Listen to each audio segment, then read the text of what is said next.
Deuteronomy chapter 32. Deuteronomy chapter 32.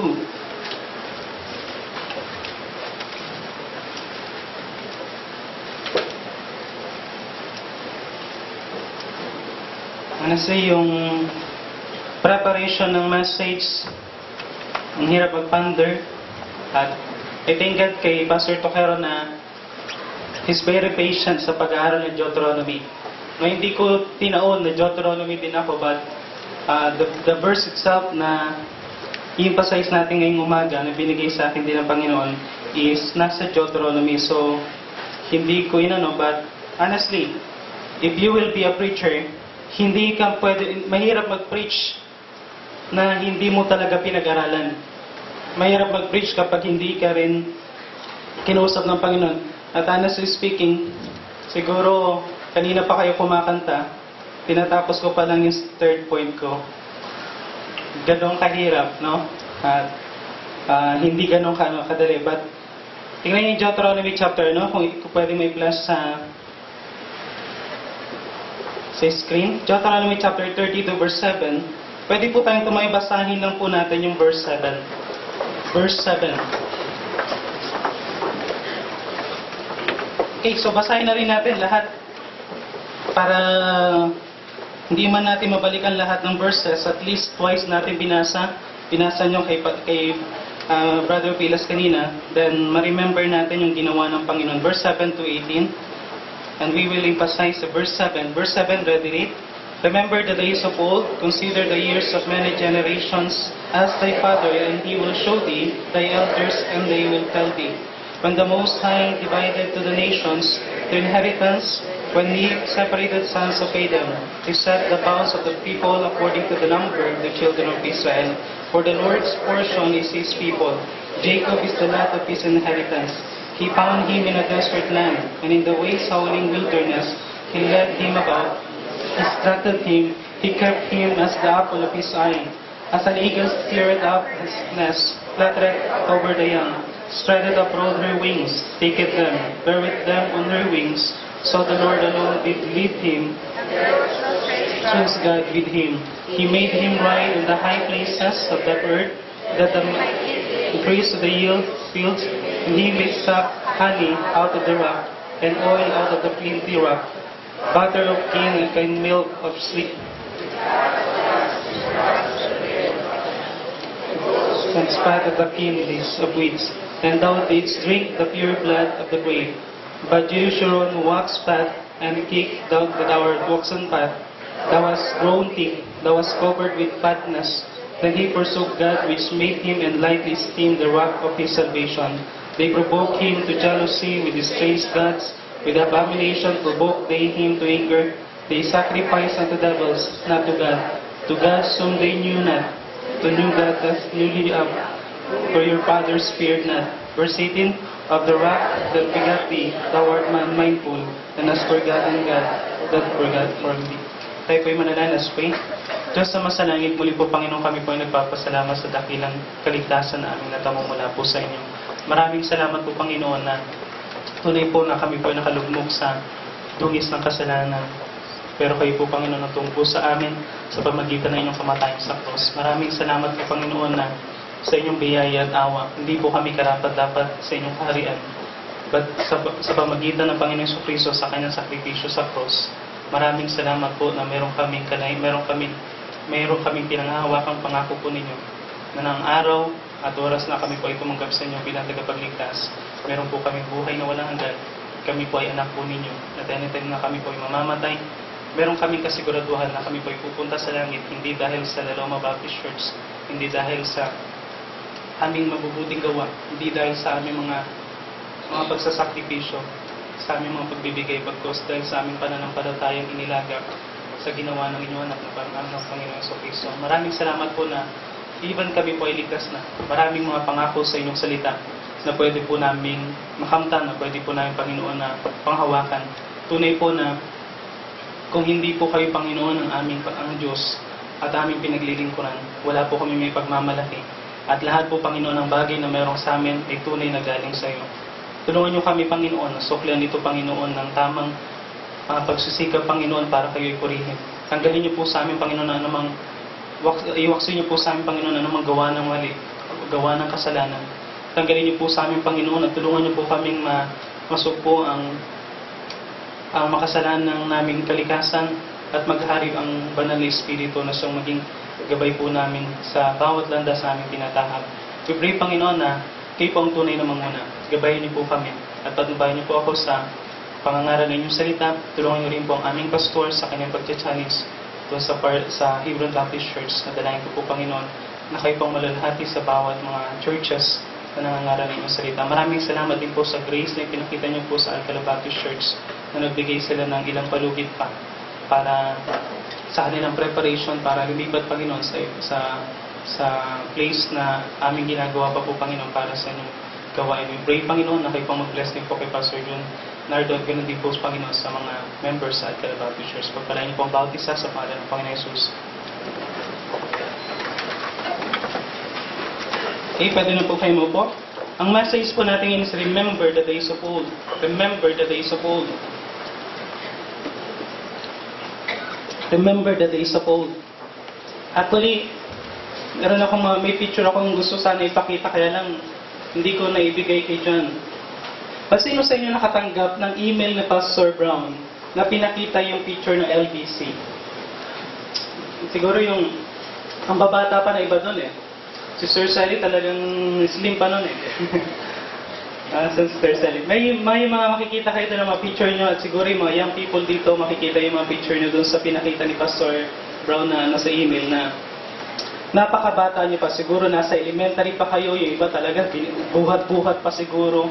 Then later on, nakita natin at isa sa hindi ko makalimutan nakikita, every time na binabalikan ko dahil naririnig ko lang story, hindi ko nakita kung paano nagkaroon ng Laloma Baptist Church. Hindi ko nakita kung paano binilt yung unang church.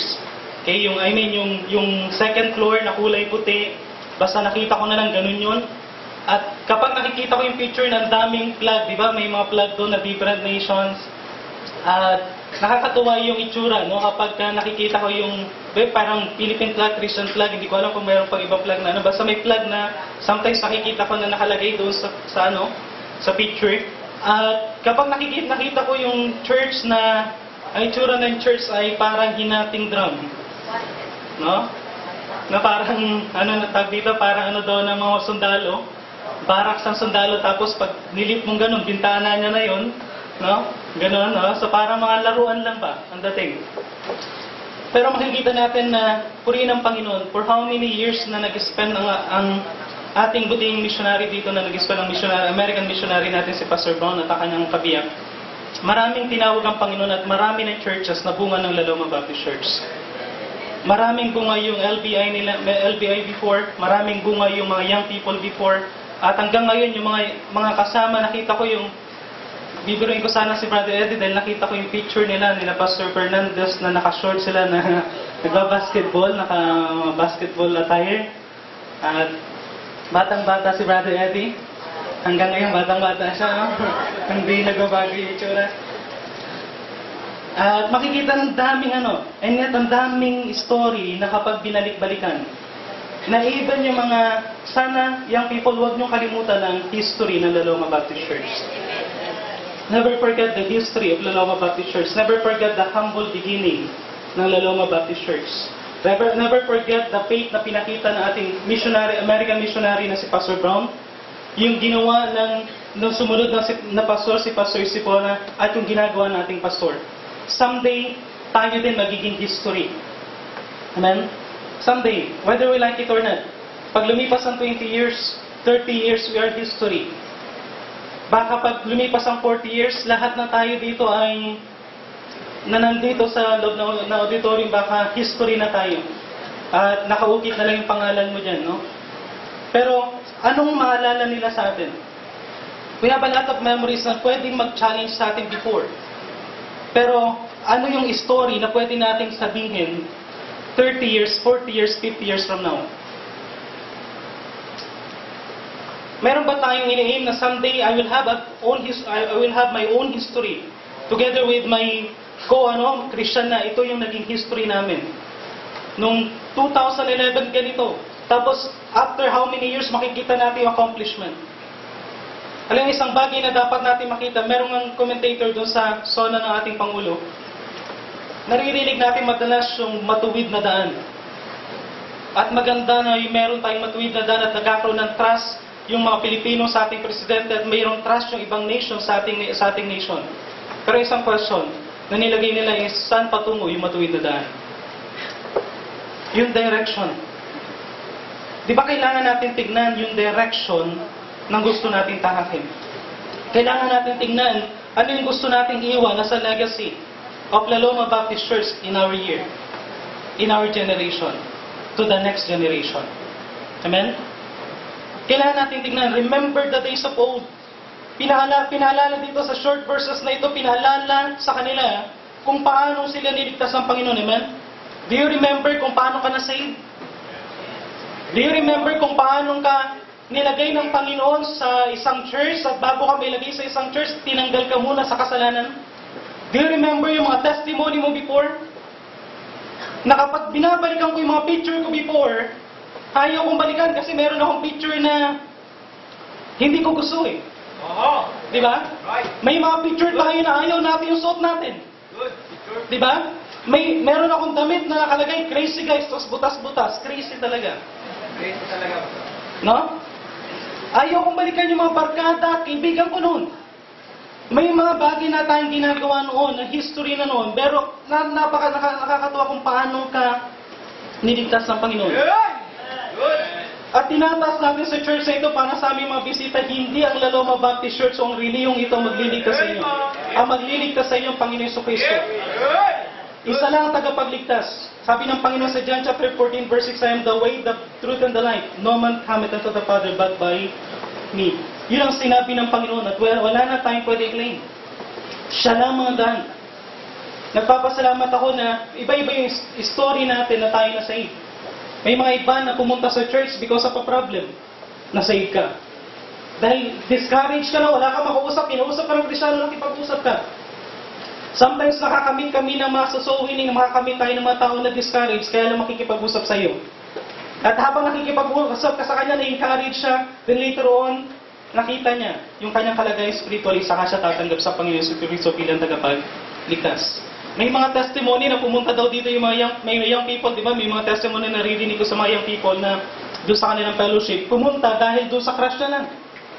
Pero na-save siya, amen? Meron siya ibang rason nung unang pumunta siya rito, pero na-save. Yung iba dahil sa problem. Yung iba dahil napilitan, dahil kinulit ng kinulit. Yung iba dahil pinangakuan na magbi-breakfast, no? Mag-lunch sa McDo. Sometimes mga ganun eh. Iba-iba yung kwento natin. O yung mga iba naman, dumaan ako sa may sulat na, para bang may sulat na binibigay sa akin, hindi ko alam kung sinong sumulat, na nakakatanggap ako from ICI, ng letter na patungkol sa gospel. Sinagutan ko, may mga certificates ako, pero hindi ako saved.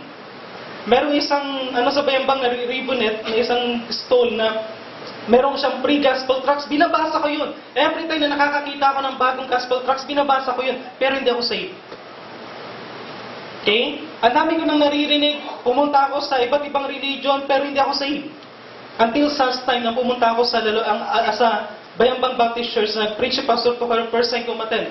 10:30 ng umaga, 10:30 ng invitation, tinaas ko ang kanang kamay ko, at tinanong ko ni Pastor later on, sabi niya, dahil wala pang ibang mag-witness, Brad, ako, kakausapin kita pagkatapos ng service. And after that, ang unang tanong sa akin ni Pastor, bakit mo tinaas ang iyong kamay? Nang sabi ko, Pastor, dami ko nang pinuntahan, pero hindi ko alam kung anong totoo, at saan ko makikita, parang may kulang.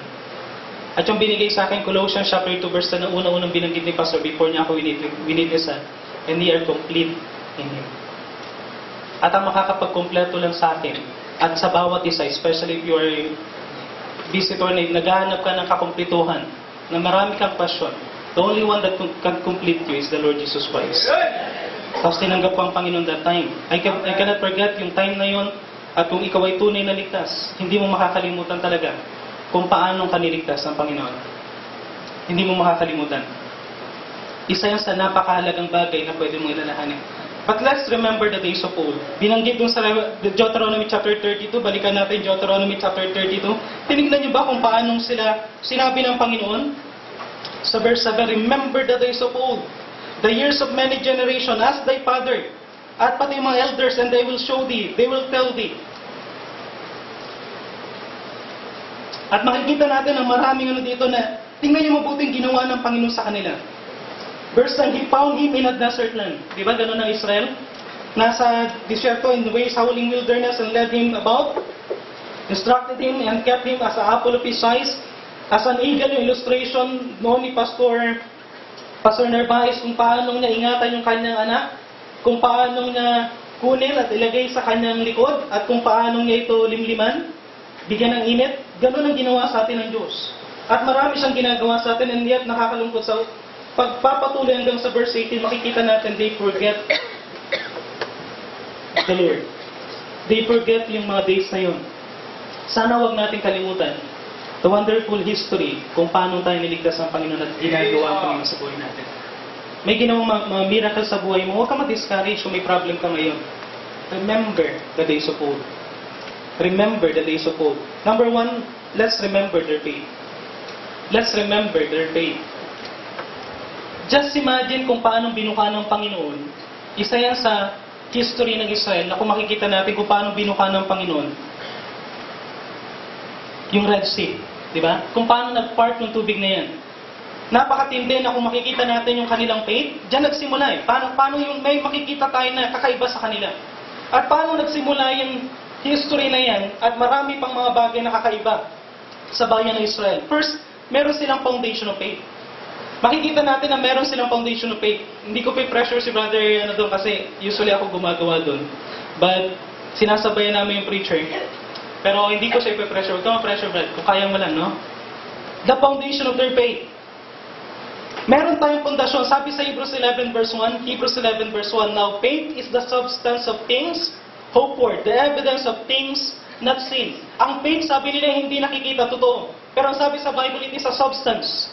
Sa science, pag sinabi natin substance, it can be touch, it could be seen, pwede natin itong experience, no? So, ibig sabihin ng faith, hindi ito basta-basta lang na invisible na para bang naniwala ka na may Diyos, hindi ganon. Naniwala tayo sa Diyos dahil merong Bible, amen? Naniwala tayo sa Diyos dahil kung titignan natin ang principle, philosophy, walang hihigit sa lahat ng mga bagay na sinasabi ng salita ng Diyos. Kahit na ikaw ay napakarunong kung magiging open ang iyong mind at pag-aaralan mo ang prinsipyo ng salita ng Diyos, tatalunin niya kahit lahat ng aklat. Walang mag-i-stand against the Bible. Lahat nagkakaroon ng iba't ibang edition, nagkakaroon ng revision, pero ang Bible hindi kailangan ng edition, hindi kailangan ng revision. Nananatili yan. Maraming discovery na na-discover because of the Bible. Alam ba, merong isang minero na na-discover nila yung isang punong-puno ng oil because of the Bible. Na meron siyang nabasa sa Bible na nagbigay sa kanya ng idea. Kasi kung ikaw ay naghahanap, geologist ka, naghahanap ka ng mga evidence, hanapin mo sa history. At may nakita siyang binanggit sa Bible, sa certain part ng binanggit sa Bible, na nagpapakita na merong oil sa lugar na yun. Pinunta nila yung lugar na yun. And they discovered a lot of oil. Yung nakadiscover ng path ng sea, galing din sa Bible. Di ba? Yung water cycle, bago pa lang tinuro yan sa science, alam na ni King Solomon na galing sa baba, tumataas, tapos bumabalik sa baba. Bago pa lang ma-discover ni Galileo na yung pinaglalaban na hindi ito flat, ito ay sphere na discover nila Magellan noon, sila Christopher Columbus, bago pa lang na-discover, sinasabi na sa Bible, the earth is sphere. Maraming mga truth na even sa inyong buhay, at even sa buhay ko, nakita ko ng salita ng Diyos, hindi nagkakamali, amen? Na kapag sinunod talaga natin ito, sa lahat ng prinsipyo ng buhay natin, hindi tayo magsisisi. Pero napakahirap sa mga Kristyano na ilagay yung faith nila, samantalang substance na yan. Proven na yan. Sabi nga, maraming namatay sa aklat na yan, ng King James Bible, amen? Transfer yan, sa atin yan na preserve yan para basahin. And every time na babasahin mo yung Biblia, every time na bubuksan mo yan at babasahin mo yan, sabihin ko sa'yo, daming mangyayari sa buhay mo na kakaiba, na hindi pwedeng explain ng kahit na sinong tao, kundi ikaw lamang at ang Diyos. At marami pa tayong hindi pa nakikita na kapag talagang nilagay natin yung pananampalataya natin sa Diyos, through His Word, makikita natin na marami pang bagay na ibibigay sa atin ng Panginoon na hindi pa natin experience. Meron silang foundation of their faith. Sana ikaw, ikaw kaibigan na hindi paligtas, kung naghahanap ka ng kaligtasan, dito mo tignan kung paano maligtas. Hindi sa talino ng tao. Hindi yung pag may humarap sa yung tao dito na balbasarado, na nakadamit ng parang si John the Baptist, saka ka lang maniniwala. Na may ermitan yung tatayo dito at ang daming balbas na talagang kung ano pa magsalita. Maniniwala ka. Sabi sa Bible, even Satan, pwede mag-transform into an angel of light. Pero ito lang, kinokontra palagi ni Satan, the truth. Dito ka mag-base. Dito ka mag-base. Ito ang magtuturo sa'yo. Sumamaya kung ikaw ay hindi paligtas at hindi ka patiyak, itaas mo yung kanang kamay mo. Ituturo namin sa'yo. Ang simple at tanging paraan ng kaligtasan mula sa Biblia. Hindi sa church na ito. Okay? So nakita natin may foundation. Makita natin yung kanila example of faith. Their example of faith. Hindi na natin iisa-isahin ko lang, pero magiging mabilis ako. Sa Abraham. Nakita natin sa Abraham, he has an obedient faith. Makikita natin na Abraham's obedient faith. Meron siyang obedient faith. Sa Genesis chapter 12, sinabi ng Panginoon, umalis ka sa iyong kindred at dadaling kita sa isang place na hindi mo alam, pero sumunod ka lang. Binigyan siya ng pangako at sa verse 4, he obeyed. He obeyed. Si Abraham, makita natin ang buhay ni Abraham. Nakakatuwang pag-aralan ng buhay ni Abraham. Step by step. Every time he obeys, may promise. Every time nag-disobey siya, ibabalik siya ng Panginoon sa dapat yung place. Tapos kapag nag-obey siya, unti-unting binubuksan ng Panginoon. Until sa time, pinanganak yung kaisa-isa niyang anak na magiging key para maging father of nations siya. Of many nations. Ang tindi ng Panginoon magsagot, no? Sometimes sasabihin niya sa'yo, you will be a father of many nations, pero ang anak mo isa. Tapos nang nanganak yung anak niya, samantalang dati, pwede naman silang manganak ng marami dahil ang tagal ng taon nila, di ba? Pero bakit gano'n, no? Iisa lang anak. Tapos si Isaac, ang agang nag-asawa naman, hindi naman ganun katanda, nasa wastong edad, pero dalawa lang anak. Isang anakan lang yun. Antipid, no? Pero hindi natin makita kung paano mag-multiply ang Panginoon na kapag talagang pinangako ng Panginoon yan, huwag mong titignan kung maliit yan o magkonti. Basta sinabi ng Panginoon, later on, yung faith mo ang magpapalago niyan. Meron silang example of faith. Dumami ang lahi ni Abraham na pati tayo nasama na naging adopted tayo na maging children of faith. Makita natin si David. David's confident faith. David's confident faith. Na nakipaglaban si David kay Goliath, first time niyang humarap sa battle. Ang sabi ni David, then said David, sa verse 45, 1 Samuel 17, verse 45, then said David to the Philistine, thou comest to me with a sword, and with a spear, and with a shield, but I am come to thee in the name of the Lord of hosts, the God of armies of Israel, whom thou defilest. Or whom thou defiled. Tingnan mo po yung confidence of David. Lumaban siya sa isang veteran, isang napakalaki at kinakatakutan, walang nangahas na lumaban. Pero si David lumaban because of his confident faith in God. Sometimes sa atin sa buhay natin ngayon, pag meron tayong Goliath, ayaw natin labanan eh. Marami tayong Goliath, amen? Sino dito nagpaparal ng anak? Hindi ba Goliath yung mga tuition fee? At ang matindi sa Goliath na yun, tumataas ng tumataas. Si Goliath talagang ano lang. Pero ang tuition fee, pataas ng pataas. Ang Goliath natin, ang presyo ng gasolina, lahat na lang, presyo yan, tumataas yan. That is our Goliath. Pag lumalaki yung anak natin, kumukulit yan. That is our Goliath. Amen? Amen? Dati ang sunurin niya, pag sinabi mong tulog, tulog yan. Ngayon, pag nagkaisip na yan, natutulog yan, pero nakadilat, no? O kahit sinisilip ka, pag umalis ka, dilat ulit yan. Pag lumalaki yan, mas lalong tumitindi, tumatalino. Very genius, no? Sa paggawa ng kalokohan. Gumagawa na sila ng kanya-kanyang way. Until such time na mag-mature, amen? Buti naman, dumadating sa maturity pa rin, eh. So may pag-asa yung mga young people natin. Dumadating sa... Dati may nakatayo ang buhok, ngayon. Talagang good. Very good. Ano yun, sa akin, hindi akong pumupuna ng buko. Ang pumupuna ng buko palagi asawa ko. Pag nakita niya ng umayat na sa tenga, mahaba na buhok mo. Ang ikli pa. Hindi, mahaba na buhok mo. Pagupit ka na, no? Kaya kagabi talagang sabi ko, sakit na gusto ko na matulog. Pagod na pagod ako galing sa school. Pero sinabi niya pagupit ako, Kanya na masunurin ang asawa. Amen? Pero kailangan ko minsan na makita natin na may obedient tayo kapag tama. Amen? Nakita natin the disciple. Tingnan yung disciple, they have the working faith. Makikita natin sa mga disciple, they have a working faith. Tingnan nyo kung paano sinabi dito. Ang sabi dito, tingnan nyo yung sinabi sa Acts 17 verse 6. Tingnan nyo kung gaano sila ka-obedient. Gaano sila ka-obedient. Acts 17 verse 6. Ang sabi yan sa may verse 6, and when they found them, they drove Jason and certain brethren unto the rulers of the city, crying, "These have turned the world." Tingnan no? They turned the world upside down. Hindi natin sila kasing dami, kukunti sila.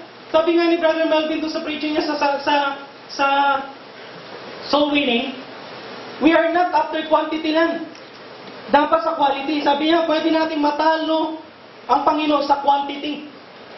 Marami kang mawitnessan, maraming magawa ang church natin kaysa nagawa ng church ng Jerusalem. Pero never in quality.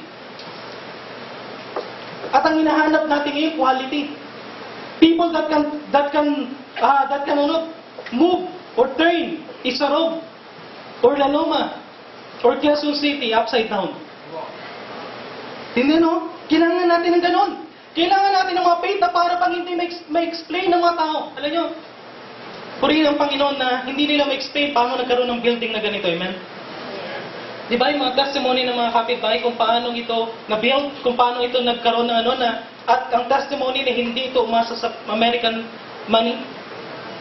Amen? By faith ng mga Pilipinong mga ligtas. At meron tayong susunod doon. Meron tayong anniversary. That is our also Goliath sa ating mga commitment mamaya.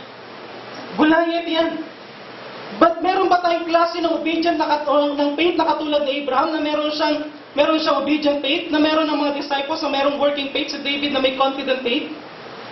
Sana meron tayong ganyan, amen? Let's remember their faith. Marami silang na-accomplish before, na mas marami pa tayong ma-accomplish because of yung advantage ng ating, meron tayo ngayon. Meron tayong advantage sa transportation. Meron tayong advantage sa communication. Meron tayong advantage sa technology. Ang dami natin advantage. And then, kung babalikan natin itong sasabihin natin na old generation, ancient generation, yung sasabihin natin na kapag pumunta tayo at nakita natin sila, sasabihin natin mga barok. They accomplish much compare sa na-accomplish ng mga Christian ngayon. Amen? May kanya-kanya tayong Bible. Pero hindi pa natin nabasa yung buong Bible. Kung may Bible lang sila noon, basang-basa nila. Talagang yan. Ang sabi sa Bible ng Berean believers, they search these scriptures daily. They prove these scriptures. Talagang pinagsusumikapan nilang basahin. May mga Kristiyano noon di ba yung minsan nag-preach si ng napakahaba, and yet umaga hanggang gabi hindi sila tumigil makinig. Gaano tayo kasilos sa mga bagay na yan? Remember their faith. Remember the faith of our missionary pastor. Amen? Matanda na siya pero pumunta siya rito na hindi niya alam na kahit na matanda na siya, gagamitin pa rin siya. Amen? Amen?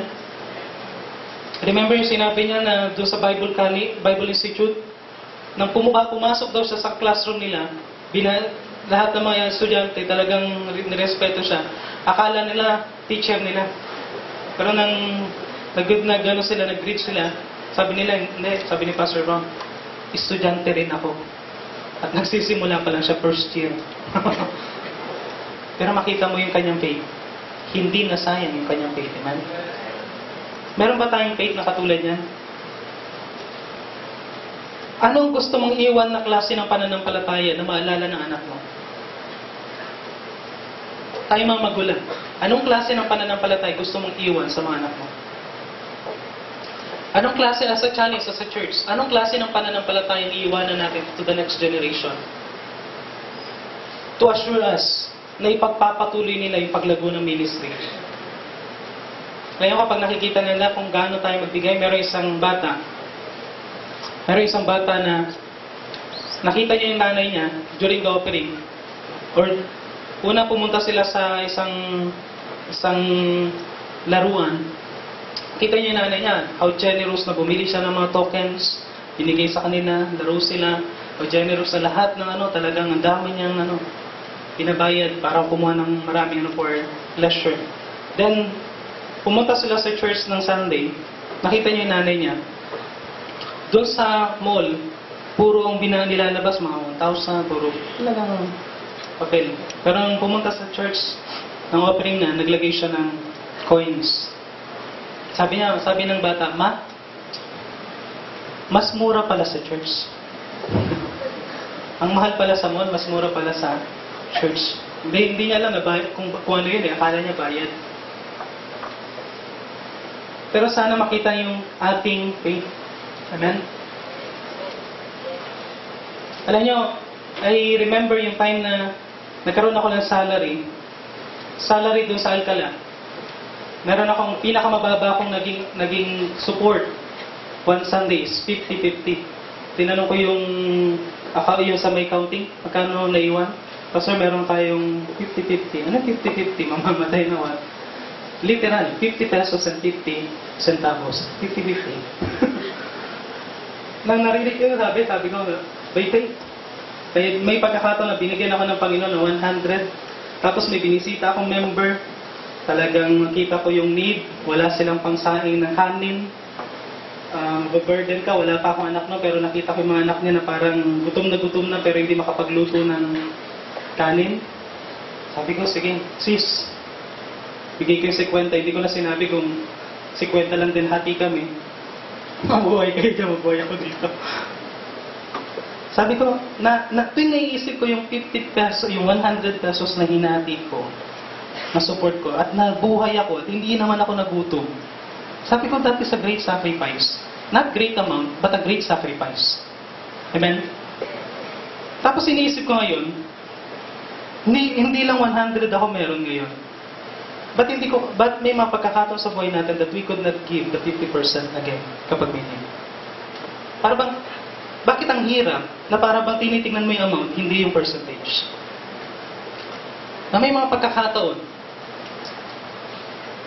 isang bagay na titingnan natin ng church natin malaki na, blessed na tayo ng Panginoon, malayo na narating ng mga ibang maraming Kristyano dito sa church.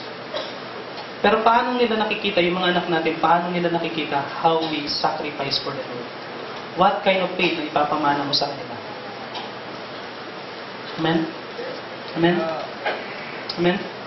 Sometimes iisipin natin paano kapag makakakita ka ng isang tao na ang dami niyang ginagawa sa bahay niya, ang dami niyang ginagawang gadget na binibili, pero pagdating sa gawain ng Panginoon, alam ng anak niya kung magkano binibigay niya. At ang tanong, meron pa bang pananampalataya? Amen? Tinuturuan pa ba natin ang ating mga anak na kapag may kailangan sila, they need to pray at hindi lang humingi sa wallet mo? Amen? Sometimes napakadali. Nang tingin na nila, church, huwag niyo kung sa bagay na sasabihin ko. Baka dumadating na sa punto na mas Diyos ka na nila kaysa Diyos na nasa langit dahil nasa wallet ang sagot sa kanilang kailangan. Na hindi na sila nagpipray every time they have a need. Saan ang faith? Nakikita pa ba nila tayo na kapag may need, kasama natin sila magpipray, anak, kailangan natin to, we need to pray for this.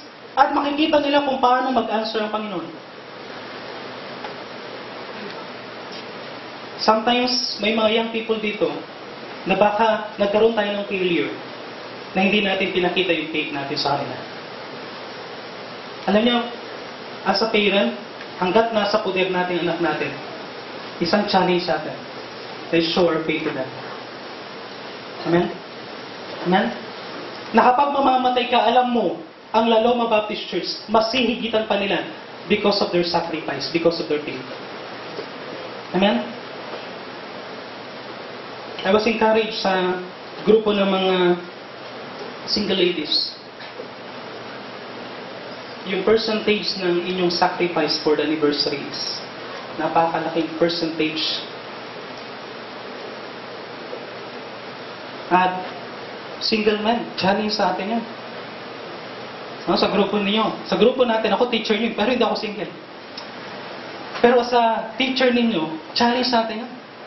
If the single ladies can, Bakit ang single men hindi? Amen? Kung yung single na gawa ito, na wala naman silang anak na pagmamanahan ng kanilang faith, how much more tayo mga married? Na may magmamana ng ating pananampalataya. Remember, huwag kayong tumingin sa pera dahil yung pera nawawala. Pero yung pananampalataya, yun ang magliligtas sa kanila sa mga problema nila.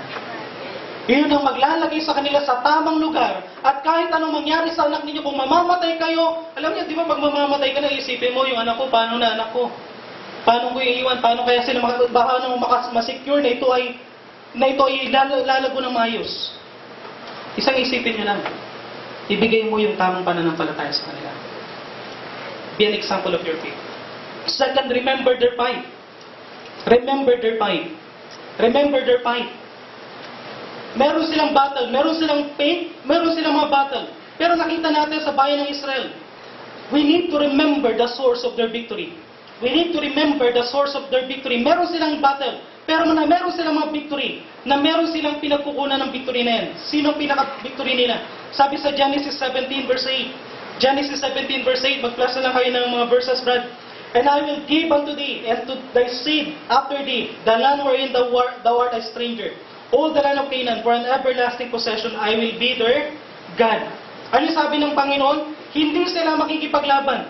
Ang Panginoon ang magbibigay sa kanila ng land. Ang Panginoon ang magbibigay sa kanila ng victory. Ang Panginoon ang magbibigay sa kanila ng everlasting possession. Because God will be their God. Amen? Because God will be their God. Sana ganun din ang masasabi ng ating mga anak. Amen? That their God is the real God, not our business. That their God is the real God, not our talents. That their God is the real God. Hindi yung mga bagay na meron sila ngayon. That everything na meron sila ngayon, mawawala yan kung wala silang tiwala. Kung saan nanggagaling ang source ng victory. Sabi nga sa Deuteronomy 8:18. Deuteronomy 8:18, but thou shalt remember the Lord thy God, for it is He that giveth thee power to get wealth, that He may establish His covenant which He sware unto thy fathers, as it is this day. Remember na ang Panginoon ang nagbigay sa iyo ng lahat ng meron sa iyo.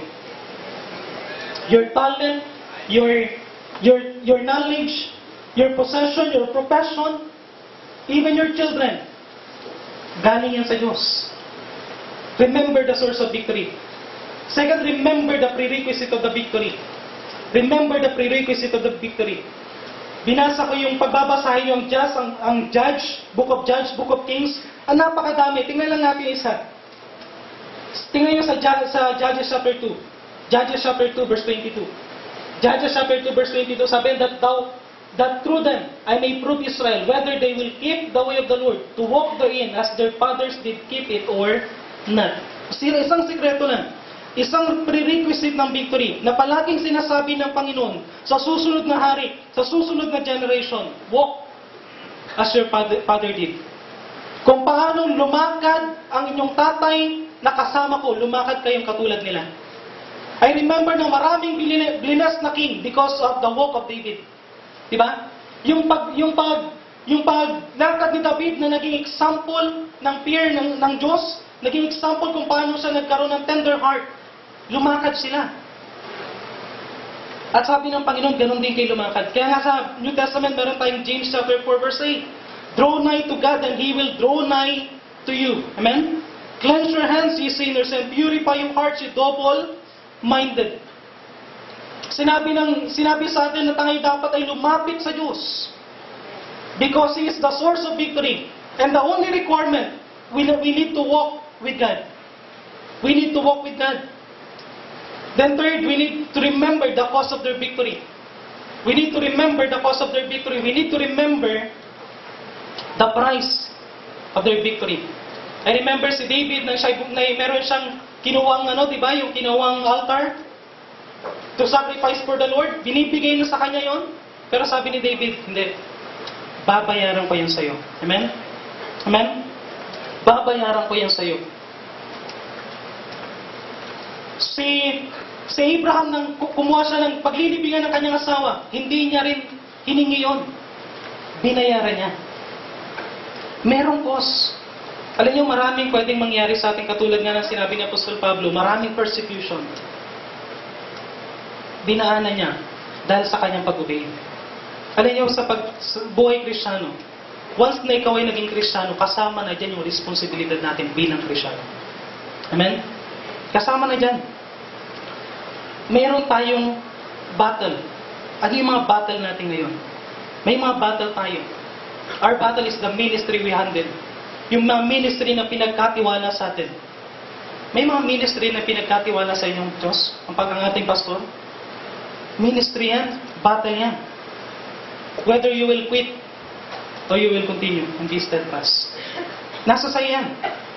Meron tayong dapat na protektahan bilang mga Kristiyano ang ating testimony. Amen? Testimony. Alam niyo, ang preaching about testimony, kahit paulit-ulitin natin ito, the same preaching. I remember tingnan niyo sa Proverbs chapter 5. Isang principle sa Bible na hindi lamang applicable sa may asawa, kundi ganoon din sa mga single. Ang sabi yan sa may Proverbs chapter 5, verse 15. Verse 15. Ang sabi yan, drink waters out of thine own cistern, and running waters out of thine own well. Let thy fountain be dispersed abroad, and rivers waters in the streets, let them be only thine own, and not strangers with thee. Let thy fountain be blessed, and rejoice with the wife of thy youth.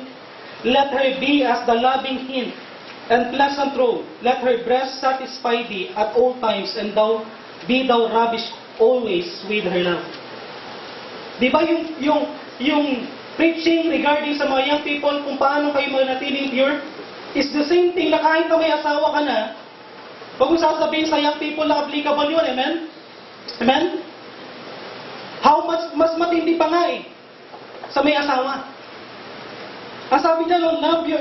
Tingnan niyo paano sinabi ito. Tingnan niyo yung pagkakasabi dito sa may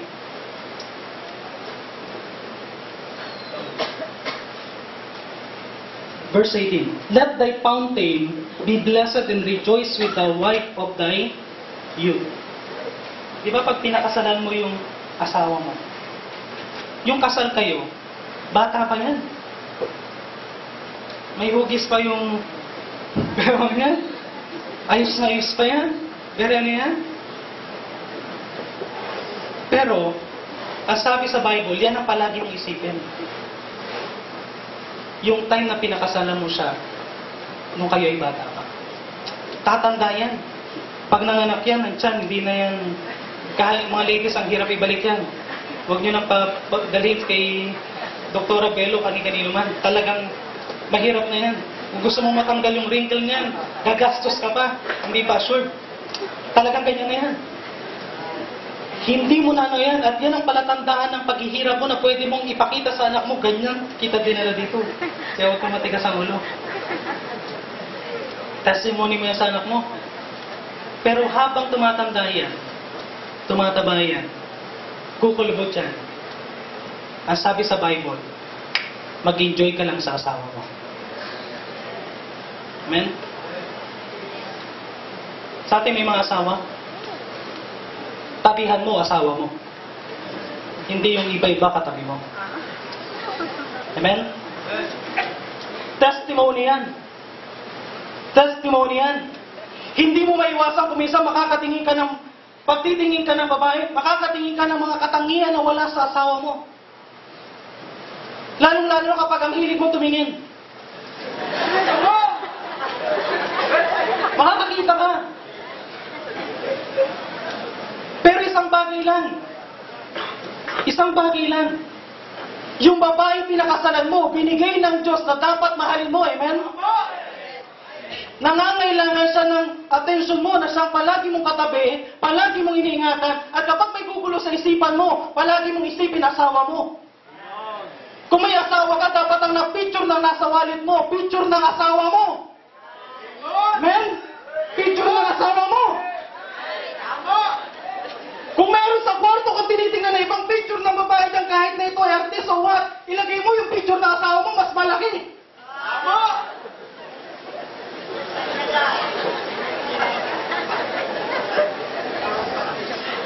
Anong klase ng example na ibibigay natin sa anak natin kung tayo na may asawa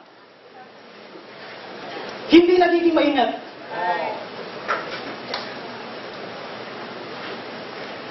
Amen?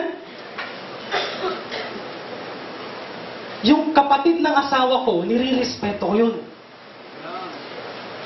Kahit sabihin kong bata yun, nang bata pa si Aurea, alam ng asawa ko yung respeto ko sa batang yun. Dahil kapatid niya yun. At kahit na sabihin kong parang kapatid ko na rin, babae pa rin yun. Huwag natin sabihin na masyado tayong mature na hindi tayo mahuhulog sa temptation. The more na lumalapit ka dyan, the more na masusunog ka. Amen? Amen? Kaya kung sa isipan mo pa lang, may naglalaro na sa isipan mo, you need to surrender it to the Lord. Magkakaroon tayo ng Lord's Supper mamaya. Amen? Amen? I-surrender mo. Nasa isipan mo, gumugulo yan, palagi na naiisip mo, hindi asawa mo. Shame on you. Ang pinakamagandang babae palagi sa tingin mo, dapat asawa mo. Ito ang tingnan iniisip ko sa sarili ko. Wala nang ibang pwedeng kumalinga sa akin at mas kilala ako kundi asawa ko. Dahil 5 years na kaming kasal. Madadagdagan pa. Isang bagay na makikita ko is, magsisimula kasi uli sa simula at kikilalanin ka ulit, mag-aaway uli kayo ng dahil sa first year ulit. Tapos, ewan ko kung bakit yung mga politician, mga ibang tao, palagi papalit-palit. Diba? Big Soto hanggang ngayon wala siyang asawa eh. Ewan ko ba kung bakit ganun eh. Diba? Pero Kristiyano tayo, amen? Amen? Dapat pag may mga bagay na ganyan, ikaw mismo iiwas. Ang isang lalaking may asawa na, dapat suplado na yan sa iba. Amen? Amen? Hindi yung may asawa ka na paapir-apir ka pa. May asawa ka na, nag-i-enjoy ka makipagkwentuhan sa iba. Kilala ng Diyos ang puso mo. Kilala ng Diyos naglalaro sa isipan mo. Ingatan natin ang testimony natin. Amen? Young people, alam niyo kung bakit kayo hinihigpitan ng gusto? Dahil someday, pag nag-asawa na kayo, that is a lifetime commitment. Lifetime commitment. Lifetime commitment yan. Kaya dapat sumunod lang tayo sa pastor natin. Last. Magpasa ako sa time. 10:45 sinabi ni pastor, pero target ko is 10:30. Remember their failure. Remember their failure. Remember their failure. Alam nyo, bilang isang Kristiyano, minsan ang hirap sino sa inyo, sumusuko na ako minsan, talagang kumukulo na dugo mo pag may nakikita kang gusto mo i-correct. Pero sumusuko ka na rin, ilang beses na, pero, no? No? Sino sa inyo gano'n? Parang gusto mo lang sumigaw, no? Minsan gusto kong sumigaw dito, mag-isa eh. Nakikita ko yung music room, nakikita ko yun eh. Pag nakita ko yung music room, sabi ko, bakit kulay puti ang kulay ng pinta niya, bakit naging itim? Doon ako, akala ko ba't itim niya? Nanalapitan ko, salamin na pala, see-through. Alam niyo na ibig ko sabihin. Gabing-gabi, salamin yan. At kakaibang salamin, kapag ginano mo yung kamay mo, lumulusot mo. Kahit na pumakot ka talaga, nakabukas ang ilaw. Sabi ko, okay, sige. Tagabantay talaga kami dito. Kami lang talaga magsasara niya. Pag may nakita ka yung people na sasabihan mo about dun sa alam niyo na yung mga LBI, LBCI, sinabi ko na sa iyo yung mga natin. Pero kung minsan pagsasabihan mo sila, parang iba pang tingin nila sa iyo, no? Merong isang young people dito, kinumpront yung mga ibang young people na nag-uusap during the preaching. Sila parang ang mahiya patuloy yung nagko-confront ng tama. At ang mayabang patuloy yung kinukonfront. Mag-ingat tayo. Kuminsan ang testimony natin, ang ganda ng technology, nakikita kayo sa internet. Pero may nakikita sa internet, nag-uusap. May nakikita sa internet na hindi makikinig. Remember yung failure nila na hindi na natin ulitin. Remember how sin enters. Remember how sin enters. Hindi ko na sabi lang niya dito sa Joshua 7 verse 21, when I saw among the spoils of goodly Babylonish garment, and 200 shekels of silver, and wedge of gold of filthy shekels, wait, then I coveted them, and took them, and behold, they are hid in the earth, in the midst of the tent, and the silver under it. Paano pumapasok ang kasalanan? Nakita niya, tinignan niya, amen? Amen? Sabi ko nga sa iyo, huwag na kayo titingin-tingin, amen? Tinignan niya, kinubet niya, tinago niya. Pero ang sabi sa Bible, alam natin ang history ni Achan, nireveal ng Diyos. At nang nireveal ng Diyos, dahil hindi niya ginawa yung part niya na magsisi at marami na naapektuhan, his whole family, at kasama yung household niya, kasama yung mga servant, pati mga hayop, binato hanggang mamatay. Dahil curse sila sa bayang Israel. Don't be a curse sa Laloma Baptist Church. Amen? Don't be a curse to Laloma Baptist Church. Ulitin ko, don't be a curse to Laloma Baptist Church. Bawat ginagawa mo will affect Laloma Baptist Church. Remember how sin ruins. Song of Solomon chapter 2 verse 15, take us the foxes, the little foxes that is spoiled the vines, for our vines are tender grapes. The little foxes, the little sin, the pet sin that will destroy your testimony. Little sin. Mag-ingat kayo sa mga little sin. Little sin. Alam nyo, mas maganda nang mas maging maingat kayo at talagang sabing killjoy ka. Basta iniingatan mo testimony mo. Remember how sin loses its power. Itong nakakatuwa. Mamaya meron tayong Lord's Supper at binigyan tayo ng ating pastor ng self-examination. Ang sin na yan, pwedeng mawala yung power against you. Or power over you. Ang sabi sa 1 John 1:19, if we confess our sins, He is faithful and just to forgive us our sins and to cleanse us from all unrighteousness. 2 Chronicles 7 verse 14, if my people which are called by my name shall humble themselves and pray and seek my name and turn from their wicked way, then will I hear from heaven and will forgive their sin and heal. And I will heal their land. Gusto mong i-heal ka ng Panginoon? Ang sin, may power yan hanggat hindi mo kinukonfess. But if you confess it, mawawala yung power niya. Sana, sa pakikinig natin ng preaching mamaya ng ating pastor, at sa paghanda ng ating puso for the Lord's Supper, ngayong umagang ito, gumawa tayo ng mga decision. Gumawa tayo ng decision na tayo nakakaalam kung ano yung mga bagay na, sabi ko nga, nagsisimula yan sa maliit na bagay. Nagsisimula yan sa nakita mo, sa kinubet mo, gusto ko rin yan, gusto ko to. Pero kung alam mong hindi na tama, it's the right time ngayong umagang ito, i-confess natin yan to prepare our heart sa ating Lord's Supper. Sana gawin natin ito. Every time I preach, hindi ko tinitingnan yung tao nagpo-board o number ng nagpo-board. Ang ano ko lang, honestly, kapag nag-preach ako dito, kinakabahan ako, gusto ko na matapos. Yun lang. Pero, kung ano man yung maging result, at ano man yung gagawin natin decision ngayon, isang bagay na paghanda natin ngayon, hindi dahil doon sa preaching na, hindi tingnan mo how you will prepare your heart for the Lord's Supper. Pwede tayong tumayo lahat, magkaroon tayo ng short invitation. Hindi ko alam kung saan ka kinausap ng Panginoon.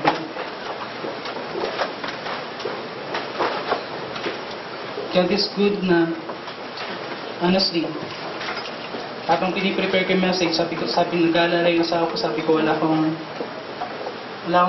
pa akong clear. Meron akong may message na binibigay yung Panginoon, pero hindi ko alam kung paano ko i-preach. At habang lumalapit yung oras ng service, thank God na may mga binibigay yung Panginoon. Hindi ko gaano, honestly. Hindi galing sa isipan ko yung mga outline or ano. Inano ng Panginoon niya. Kung meron tayong may pinangusap ang Panginoon, why not gumawa tayo ng decision? Habang tumutugtog ang organist, unahin natin tayo ng member.